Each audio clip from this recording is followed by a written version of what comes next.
Vous écoutez Verven Underground et je vais vous présenter une icône du rap français. Son nom c'est Daouzi. Comment ça va? Ça va bien et toi? Ça va bien? Ouais, ça va. Je suis très content de te recevoir dans Verven Underground. Je tiens à le dire, cet été, tu as sorti cet album Vrai de Vrai. Ouais. Que j'ai saigné littéralement. Un album en plus qui était inattendu, ouais, de ouf. Qui a été fait dans l'urgence, ouais. Complètement. Et je tiens à le dire, cet album, il va marquer son temps parce que on parle beaucoup des classiques du rap français. On dit beaucoup tel morceau est un classique, tel morceau est un classique. Et toi, je sais que tu as été un enfant du rap français. De ouf. T'es bercé par ça. Ouais, t'as une culture immense de rap français. Tu te souviens de tous les textes. Et pas beaucoup de rappeurs font des classiques ces temps-ci. Et il y en a un dans ton album et j'aimerais qu'on l'écoute et qu'on en parle. Ce morceau s'appelle Génération 90. Ouais. Et je te le dis, pour moi, c'est un des classiques de cette année. Comment présenter ce morceau Génération 90? Moi, j'ai l'impression que c'est des conversations que tout le monde a. Des grands sur les petits, des petits sur les grands. Ouais, de ouf. Et des petits qui grandissent et qui deviennent des grands ensuite. De ouf, de ouf. Comment il est venu ce texte? Bah, ce texte-là, il est venu un peu... J'étais au studio, tu vois. Et il y a beaucoup de gens qui m'entourent, tu vois. Il y en a qui sont plus jeunes que moi. Il y en a qui ont mon âge, il y en a qui sont encore plus jeunes que moi, encore plus, tu vois ce que je veux dire? Et ça veut dire, c'est ça qui m'a inspiré un peu, tu vois? Le fait que on soit tous un peu pareils, mais je suis un peu au milieu de ces générations-là, tu vois? Il y en a qui sont un peu plus vieux que moi, il y en a qui sont plus jeunes, il y en a qui sont encore plus jeunes, mais comme je suis près de tout cela, eh ben, je voulais tous les représenter, tu vois? Il y a quelque chose qui est important dans ton œuvre, quand on prend tous tes albums, c'est qu'au premier abord, on pourrait se dire Daouzi, c'est un rappeur street. Alors que j'ai l'impression que le message de Daouzi, c'est de créer sa famille, trouver sa place. Ouais, c'est vrai. Et comment on arrive à trouver sa place dans cet environnement-là et à prendre les siens avec soi? C'est pas facile. J'ai l'impression que c'est la complexité de tous tes morceaux. De ouf, c'est pas facile. Après, tu connais, hein, c'est des combats d'une vie, ça, tu vois. Tu apprends tous les jours. Est-ce qu'être artiste, avoir été dans la lumière, ça te donne cette responsabilité? Bah, c'est sûr. C'est sûr, déjà, vis-à-vis des miens, tu vois. C'est sûr que j'ai une certaine responsabilité que personne n'avait auparavant chez moi, tu vois.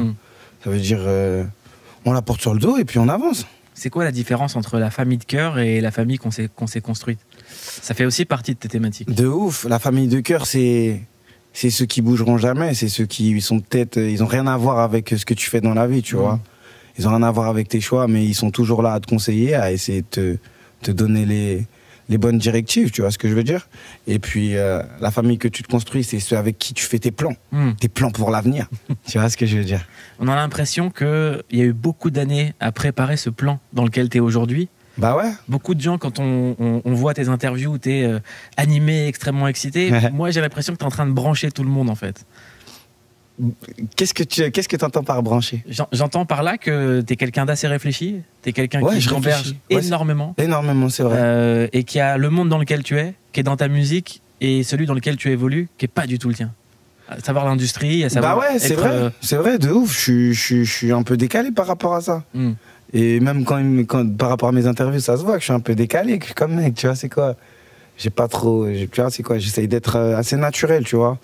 J'essaie d'être naturel moi-même et c'est ma longue réflexion qui m'a poussé à... En fait, c'est le meilleur moyen de faire d'être comme ça, tu vois. Parce que sinon c'est trop de complications, je pense. Et il y a aussi l'importance chez toi du moment présent. On a l'impression que tout peut tout le temps s'arrêter. Ouais, de ouf. De ouf, j'en ai eu la preuve plein de fois, tu vois. Ça veut dire, nous, on profite de ce qui nous arrive, tu vois. On vient un peu un rêve éveillé, on va pas se mentir. Tout ce qui nous arrive là, on est content. Tu vois, et puis voilà, on se dit qu'il faut essayer encore plus pour mériter encore plus, tu vois. Ça a été quoi le moment le plus difficile de ces derniers temps? Bah, le moment le plus difficile. Difficile. Bah là, mon incarcération il n'y a pas longtemps, je pense que c'était un peu relou, tu vois. C'était un moment où je me suis posé certaines questions. Mais sinon, non, franchement, en ce moment, je te mens pas. Hein. Tout va pour le mieux, tu vois. On essaye de filer droit et puis tout va pour le mieux. Et elle ressemble à quoi maintenant, les journées de Daouzi? C'est tout le temps en studio? Bah, c'est studio, promo, concert. Parce que là, il y a la tournée en ce moment, qui finit d'ailleurs le 26 à la Cigale. Et ouais, tournée, tout ça. Franchement, en ce moment, la vie de Daouzi, c'est la vie d'un artiste, on dirait. Hein. Je te jure. T'as commencé à accepter que t'étais un artiste? Ouais, j'accepte petit à petit. Ouais, j'accepte petit à petit, c'est vrai. Tu connais cette phrase, on se la joue artiste parce que la vie c'est compliqué, de Carlito? Je connais pas cette phrase. Tu connais pas cette phrase, elle te parle ou pas? Je crois que... Ouais, elle me parle un peu. Elle me parle un peu. Mais je crois qu'on se complique la vie quand on est un artiste aussi. Pourquoi? Parce que rien n'est facile. Tu fais pas forcément tout ce que tu veux. Tu peux essayer de faire tout ce que tu veux. Mais c'est pas facile, tu vois. C'est quoi un vrai de vrai? Un vrai de vrai, c'est une personne qui assume qui il est. Et qui essaye d'avancer, tu vois. Qu'est-ce qu'il assume Daouzi alors? Bah Daouzi, il assume d'être un peu bizarre. D'être un peu bizarre, d'avoir son franc-parler, de rigoler fort. De rigoler fort. D'être tout le temps excité, comme ça, tu vois, je suis un petit hyperactif depuis que je suis petit. Et puis voilà, j'assume tout ça. Mes défauts, mes qualités. Je pourrais pas toutes les citer, sinon on prendrait beaucoup de temps. Je parle de mes défauts. On a le temps? Ouais, mes défauts, j'en ai plein, tu sais, je suis quelqu'un de très, comment dire, je suis très borné. Et puis je suis vraiment trop impulsif, tu vois. Il y a la paranoïa aussi. Franchement, non, ça va. Paranoïa, ça vient surtout... À écouter l'album, en tout cas. Ouais, mais la paranoïa, franchement, même quand t'écoutes l'album, moi, je suis parano, mais mes doutes sont souvent fondés, tu vois. C'est pas vraiment de la paranoïa. C'est une vraie phrase de paranoïaque. Ben non, mais... mais non, c'est une phrase de bon enquêteur aussi. Attention. C'est vrai. Tu vois, après, des fois... c'est de la parano si tu veux pas aller au bout des choses, mais si tu vas au bout des choses et tu vois que t'avais raison, c'est plus de la parano, c'est juste qu'en fait, ah ouais, je t'avais vu, tu vois. Est-ce que tu mets du temps à accorder ta confiance? Bah, je sais pas si je mets du temps, mais une fois que je te l'accorde, si tu rates, c'est fini. Il y a eu des trahisons, des gens où tu te dis... De ouf, ah ouais. Toute ma vie, wesh. Ma vie, elle est remplie de ça. C'est vrai? Ouais, de ouf. Ça a commencé tôt? Ouais, de ouf. Bah, tu vois, dans la vie, moi, je suis souvent déçu des gens, tu vois. Après, même moi, je déçois, ça se trouve aussi, mais je préfère être seul, comme ça, j'ai pas de possibilité de décevoir, tu vois.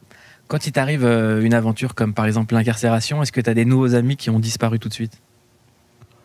Non, pas forcément. Pas forcément, là. C'est plus des réactions qui ils ont pas disparu, les gens. C'est juste des réactions qui, toi, te font prendre... T'as un certain recul qui fait que les réactions, tu les vois plus pareilles maintenant. Tu vois ce que je veux dire? Quelqu'un, il te dit... Il t'envoie salut, ça va, tu vas pas le prendre pareil, déjà. Tu vois, un truc bête, hein, mais tu comprends ce que je veux dire. T'as aussi des gens qui attendent la mauvaise nouvelle. De ouf. De ouf. Franchement, c'est pour ça que je t'ai dit, par rapport à la phrase que tu disais tout à l'heure, être un artiste, des fois, c'est pas facile, tu vois. Il y a des gens qui t'en veulent, tu sais même pas pourquoi ils t'en veulent. Tu sais même pas, en vrai. Alors que t'as rien fait. T'as rien fait, si ce n'est c'est t'en sortir. Et que tu penses jamais à eux. En vrai, c'est surtout ça aussi qui est très désolant. C'est que tu penses pas à des gens qui, eux, pensent à toi et t'aiment pas, tu vois. Qu'est-ce qui fait qu'aujourd'hui, des gens qui ne te connaissent pas peuvent passer leur temps sur des réseaux à activer des choses ou à se prendre la tête? Bah, je sais pas. Hein, est-ce qu'on peut les raisonner, ces gens? J'ai l'impression que non, même pas. Bon, non, c'est bon, kiffez, faites-vous plaisir, rigolez, tu vois. Si ça vous fait rire, rigoler, les gars, voilà. Chacun s'amuse comme il peut. Hein. Il vient d'où ce recul maintenant? Comment tu l'as pris? Le recul, tout ça. Bah, moi, franchement, j'essaye de... Je suis quelqu'un, en fait, qui prend beaucoup les choses à cœur. Ça veut dire que si je regarde trop, ça va me blesser. Ça veut dire, en vrai, tranquille. J'aimerais qu'on parle de cet album. Je disais qu'il a été fait dans l'urgence, mais quand on prend dans l'histoire de la musique, souvent les plus gros tubes qu'on entend, c'est des morceaux qui ont été faits à l'instinct, comme ça. Cet album, pourquoi est-ce que tu avais besoin de le faire dans cet espace-temps-là, en fait? Bah parce que j'ai envie de faire plein de trucs, déjà. Et j'avais envie que ça sorte, tu vois. J'avais des trucs à dire. Et que ça soit le bon moment ou pas, bah, j'avais envie de les dire, tu vois. C'est pas... c'est hypocrite de dire ça parce qu'on vise toujours un certain succès commercial. Mais là, j'étais en mode, vas-y, je veux que ça sorte tranquille, t'inquiète, j'ai le temps. Tu vois ce que je veux dire? Ça veut dire, j'étais en mode, vas-y, faut que je dise ce que j'ai sur le cœur. Alors que c'est l'album le plus écouté. Ouais, il est bien écouté, ça va. Ça va. Est-ce qu'aujourd'hui, quand tu réfléchis au prochain album, tu intègres la spontanéité? De ouf, moi je suis quelqu'un de très spontané, tu vois, et je pense que faut pas que je perde ça, c'est un peu ma force, tu vois, c'est quand on dit quand un joueur il est tout frais, tu vois, il vient d'arriver, c'est ma force un peu, tu connais. Ça veut dire il faut que je le garde. Comment présenter Daouzi à quelqu'un qui ne le connaîtrait pas? Où est-ce que tu as grandi? J'ai grandi dans beaucoup de déménagements, mais je suis un mec de Sevran. Il y a eu au début une carrière dans le foot, qui était bien partie. Ouais, j'ai fait du foot quand j'étais petit. Voilà, après blessure, Non, même pas blessure. Même pas hein. Putain, c'est quelqu'un qui a mis ça sur mon Wikipédia, voilà, je le cherche. Je le cherche activement. Il y a quelqu'un qui a écrit le ligament croisé comme tout le monde. Pourquoi il a fait ça? Non, mais genre, je le cherche vraiment activement. Genre, il a changé mon Wikipédia, il est parti, tu vois, m'inventer une blessure et tout, c'est pas trop sympa. Premier contact avec la musique, ça a été quand? Bah, c'est avec le CD de mon frère. Hein. Ouais. Ouais, mon frère surtout, il écoutait Rimka, tout ça. C'est quoi le premier texte dont tu te souviens? Les premières rimes qui t'ont marqué dans le rap? Ouais, bousillé de Rimka. Hein. Ça donnait quoi? C'était quoi? Sur James et Rimka, je suis bousillé. Hein. À cause du football, Madine précis, je réside dans 9-4. Je suis bousillé, ouais. J'ai la dalle comme si je serais une longue peine. Les 1100 cm cubes, les boludes. Les requins en vachette, la gâchette, mec, c'est bim bim. C'est ça. Et qu'est-ce qui t'a impacté, toi? Bah, je sais pas, tu vois, je voyais des. En fait, je voyais beaucoup de mecs. Je voyais la tête des mecs qui étaient en bas de chez moi, tu vois. Je voyais des mecs comme moi. T'as capté? Tu t'identifiais? Voilà, de ouf. Je m'identifiais à mort, ça veut dire j'aimais bien, tu vois. Après, j'étais petit, ça parlait pas forcément de trucs que moi, je connaissais à cette époque-là, où, tu vois, je me sentais pas forcément grave visé, mais j'aimais bien le fait de voir des gens comme moi, tu vois, à la télé, ils sont là, c'est lourd. Et quand tu utilises, par exemple, dans un autre morceau, le terme petit con, ouais. Quand tu dis petit con, crois-moi, ouais. Est-ce que toi, tu te sentais petit con à l'époque? Ouais, moi, j'étais un bon petit con, hein. Ouais. Ah, je te jure, hein. Ah ouais, j'étais un bon petit con, moi, je te jure. Après, moi, je pense pas que c'est péjoratif de dire ça, tu vois. Après, con, c'est une insulte, mais bon, un petit con, tu sais comment c'est, tu vois. Maintenant, c'est quoi un petit con, aujourd'hui? Bah, un petit con, c'est un mec qui... Il est malin, le petit con, à la base. Mais il fait le petit con. Il aime bien rigoler, il veut s'amuser, il fait pas ce qu'on lui demande, c'est un petit con. Toi, c'était quoi ton rapport à l'autorité? Ah, moi, j'ai toujours... D'ailleurs, aujourd'hui encore, j'ai un vrai... J'aime pas trop l'autorité, moi, tu vois. J'aime pas quand on me dit fais ça, tu vois. J'aime bien faire ce que j'ai envie de faire. Et après, tu vois... Ouais.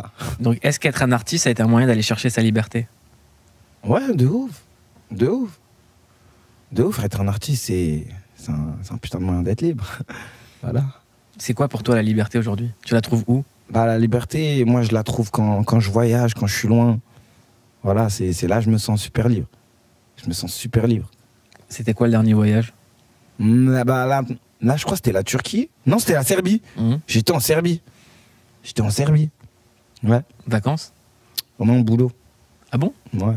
Séminaire? Non, boulot, clip. D'accord. Tournage de clip? Ouais. Et t'as pu profiter un peu de la Serbie? Ouais, c'était lourd, là. Ouais. C'était lourd, les Serbes sont grave accueillants, j'ai grave aimé, voilà. Voilà, j'étais agréablement surpris, c'était grave gentil et tout, je te jure. Franchement, j'ai kiffé. Et quand on parle de toi, quand t'étais enfant et que tu te mets à écouter ces morceaux de rap, à quel moment tu t'es dit, je peux être le mec qui écrit ces morceaux? Ça va me parler? Bah, c'est un moment... Franchement, je l'ai souvent dit, mais c'est quand j'écoutais beaucoup Nesbill à une époque. Ouais. Tu vois, c'était à l'époque de la mélodie des briques, tout ça. Ouais. Bah, c'est là, ça m'a vraiment matrixé, tu vois. Ça m'a matrixé à me dire, en fait, je peux essayer d'écrire des textes, me matrixer, faire du rap, tu vois, c'est quoi. Sevran, c'est la ville d'où tu viens. Aujourd'hui, on peut dire que c'est une des capitales du rap français. Ouais, de ouf. Comment ça se fait qu'il y ait autant de talent à Sevran? Bah, je pense que Sevran, c'est une ville de personnes déterminées, tu vois. Quand on a envie de faire quelque chose, franchement, on se donne à fond, tu vois. Est-ce que tu peux en citer 5 comme ça? 5 artistes de Sevran? Qui sont, ouais. Maes, Olpi, Z, Stavo, The Force, je peux même te dire Bigorre, Bagwell. Au Rougemont aussi, il y a... Au Chalon, il y a Baco. Au Rougemont, il y a qui? Il y a Zo aussi, un petit des Chalons aussi, les shows. Dans la ville, il y a trop de gens. Voilà, il y a trop de talent. Au Rougemont aussi, il y a Cozy qui est pas ça. Voilà, dans notre ville, il y a trop de talent. Franchement, il y a trop de talent et je pense que c'est la détermination qui fait. Là, il y en a qui sont plus connus que d'autres, tu vois. Ils ont été déterminés, ils l'ont fait. Et moi, je pense que c'est pas fini, en tout cas, je l'espère. Mais quand on voit le succès de Maes ou du groupe 13 blocs, même de Stavo, maintenant qui fait du cinéma, ça va vite, en fait. C'est lourd. Et en même temps, ça donne de l'espoir à d'autres personnes qui sont juste derrière et qui, ça se trouve, ils ont plus de talent que nous, qu'on est là. T'as vu, on est devant l'affiche. Ça se trouve, ils ont plus de talent que nous et ça leur donne la force de se dire qu'ils peuvent le faire. Parce que les gens, ils viennent des mêmes endroits qu'eux, tu vois. Ils ont connu les mêmes difficultés. Ça a été difficile, mais il y a la lumière au bout du couloir et c'est bien, tu vois. Maintenant, quand un jeune de Sevran vient te voir pour demander des conseils, qu'est-ce qu'il te demande? Parce qu'avant, il n'y avait pas des modèles pour toi. Ouais, de ouf. Maintenant, c'est toi le modèle. Ouais, un peu. C'est bizarre, ça. Ça, c'est bizarre, par contre. C'est pas facile à... Bah, moi, tu connais, hein, j'essaye d'être sans filtre et parler de mon expérience. Hein. Ça dépend ce qu'il veut savoir. Que ça soit dans la musique ou ou dans la vie, tu vois. Moi, j'essaye de lui dire de croire en soi. Je pense que c'est le moteur de toute chose. Il faut croire en soi, croire en ses projets, tu vois.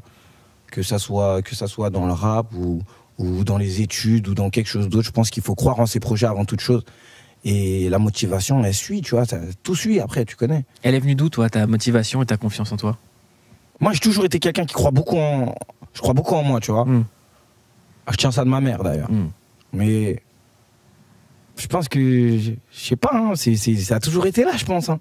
Franchement, ça a toujours été là. Et après, le fait de devoir surmonter tellement de galères pour un truc que tu te dis que à la base, tu penses même pas que tu vas faire que ça va être un travail, tu vois, dans ta vie.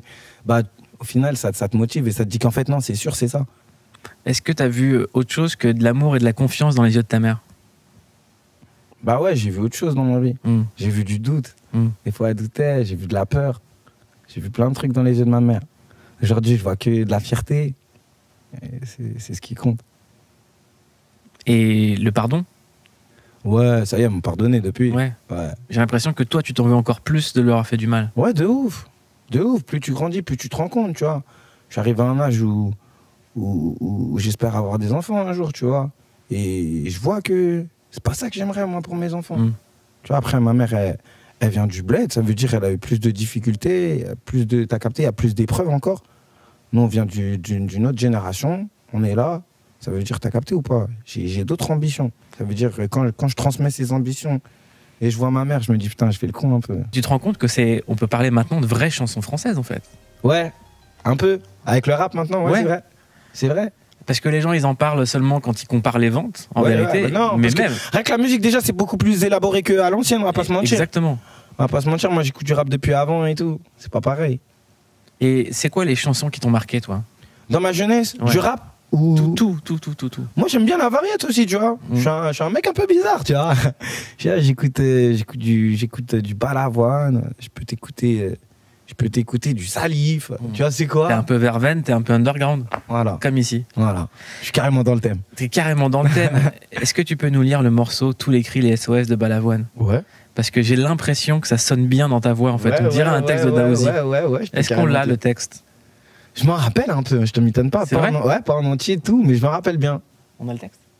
Non. C'est quoi? C'est comme un fauve jeté à la mer. Comme un fauve jeté à la mer. Des bouteilles vides et puis espère qu'on pourra lire à travers. SOS écrit avec de l'air. Pour te dire que je me sens seul. Je dessine à l'encre vide un désert.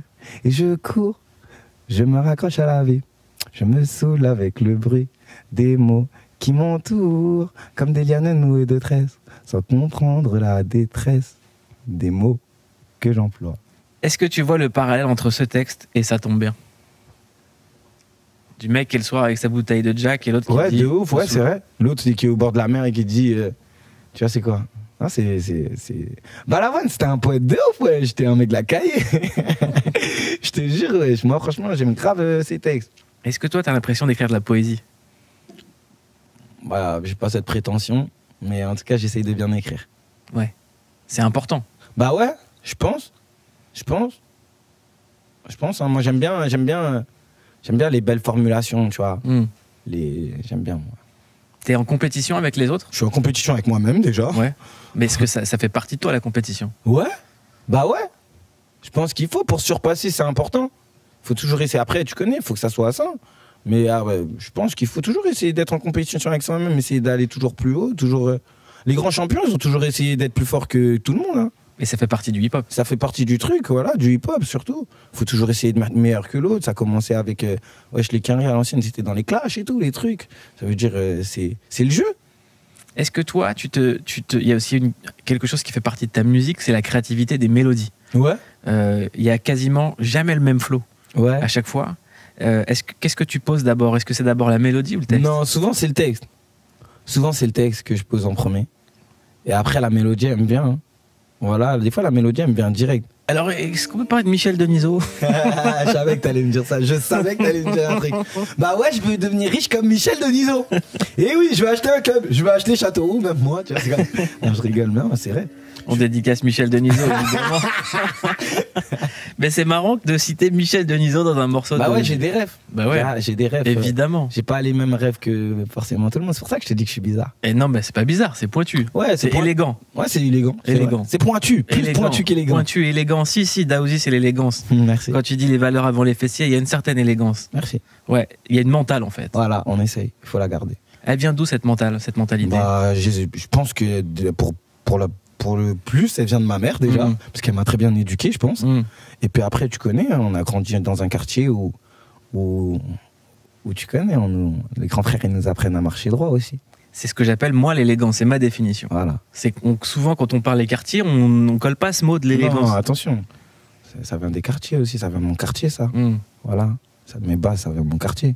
En tout cas, Daouzi, garçon extrêmement élégant, artiste important, et je vous le dis, vous devez connaître Daouzi si vous voulez savoir ce qui se passe en ce moment en rap français. Alors, l'infusion de Daouzi, c'est le film The Town de Ben Affleck. Ouais. Tu l'as vu 4 fois au cinéma. Ouais, je l'ai vu 4 fois au cinéma. C'est quoi l'histoire du film? L'histoire du film, c'est un braqueur, en fait. Son père, il était braqueur. Lui, il est braqueur, mais il veut changer de vie, en fait. Il veut trop changer de vie. Et il tombe amoureux de la meuf qu'il a braquée. Mais il la connaissait pas avant. Il doit juste la suivre pour voir si elle a des infos sur eux. Mais au final, il tombe amoureux d'elle. Il veut changer de vie. Et puis, j'aime bien. Pourquoi être allé le voir 4 fois au cinéma? Je sais pas, j'aime bien le mec, comment il veut changer de vie, tu vois. Il mixe l'action avec rien à voir de l'autre côté. Il est là, il est tout gentil. J'aime bien. Et est-ce que toi, t'as changé de vie? Bah, en tout cas, je suis en cours. Ouais. Ouais, je suis en cours, ça va. C'est quoi la vie idéale? Explique-moi. La vie idéale, bah, tu vivrais où déjà? Je vivrais où? Je crois que je vivrais au soleil un peu, je te mens pas. Hein. Au soleil. En France ou ailleurs? Peut-être en Amérique du Sud. Hein. Amérique du Sud? Ouais. D'accord. Donc on se projette, là, on est au Costa Rica. Ouais, je suis au Costa Rica, à Cuba, un truc, non. Très bien, on fait du cheval l'après-midi. Tu vois, c'est quoi? Ouais. On est avec une femme? Ouais. On est amoureux? Ouais. On l'a rencontré où? En France. En France. Bah ouais. On est parti avec elle. Dans le 9-3 et tout, ouais. J'ai emmené là-bas, tu vois, c'est quoi? Ce serait le mieux. De quoi on parle le matin? Ah, on part. Ouais. Ce serait ça la vie idéale. Très bien. On rigole un peu? On rigole à mort. Il y a des copains un peu? Oh, ils viennent en vacances. Non, juste elle et les copains, ils viennent de temps en temps. Juste elle et les enfants. C'est bon, on les a vus pendant longtemps, les copains. Ça y est, on a donné les copains. Ils apprécieront. Mais en même temps, eux-mêmes, ils veulent ça pour eux-mêmes, déjà. Bah, on arrive à un certain âge où je te jure que. Tu vois, c'est quoi? Et puis pour aller voir des matchs de foot à Châteauroux. Voilà. Déjà, avec très Michel Denisot. Voilà. Tribune présidentielle, ils sont avec leurs femmes, hein, ils sont pas. En tout cas, je te souhaite ça, Daouzi, vraiment. Très bien, de tout cœur, vraiment. T'es un artiste qui me touche beaucoup. Merci, et je te souhaite la plus grande des réussites. Merci. Et j'espère vraiment que tu reviendras très souvent sur Europe 1. Considère que t'es chez toi. Avec plaisir. Tu fais partie du projet de Jul? Ouais. Le prochain? Ouais. T'as posé avec qui? Ah, tu verras. D'accord. Ça s'est fait en live ou à distance? La plupart du morceau en live. D'accord. Ouais. Bon, j'ai hâte de l'entendre. T'es sur plusieurs morceaux? Non, un seul. Un seul? Je sens qu'il est chaud. Il est chaud. Donc tu l'as écouté? Il est chaud. Donc il y aura du Daouzi chaud. Il est chaud. Dans le Classico, organiser le prochain projet de Jul. Ouais. Très très bien. Parce qu'en fait, personne n'a le droit de parler de ce projet. Ah ouais? Putain, merde. Là, je rigole. Non, ça va, de toute façon, non. J'ai vu sur les réseaux que. Est-ce qu'il y a un prochain album en préparation? Ouais. Ouais. C'est déjà commencé? Bah ouais, je suis déjà dedans, là. Ça fait quelques morceaux, on est en train de faire la colonne vertébrale du truc. Est-ce qu'on va te voir en apparition avec d'autres artistes en attendant? Sans doute, bah ouais. Bah ouais. Moi, je veux un morceau avec Stavo, je te le dis. Je veux un morceau avec Stavo et avec Colpi. Ça ne serait tardé. On l'espère, on passe un énorme bonjour à tous les groupes, tous les membres de 13 blocs. Merci beaucoup, Daouzi. Merci à toi. Merci. Un morceau de chanson française.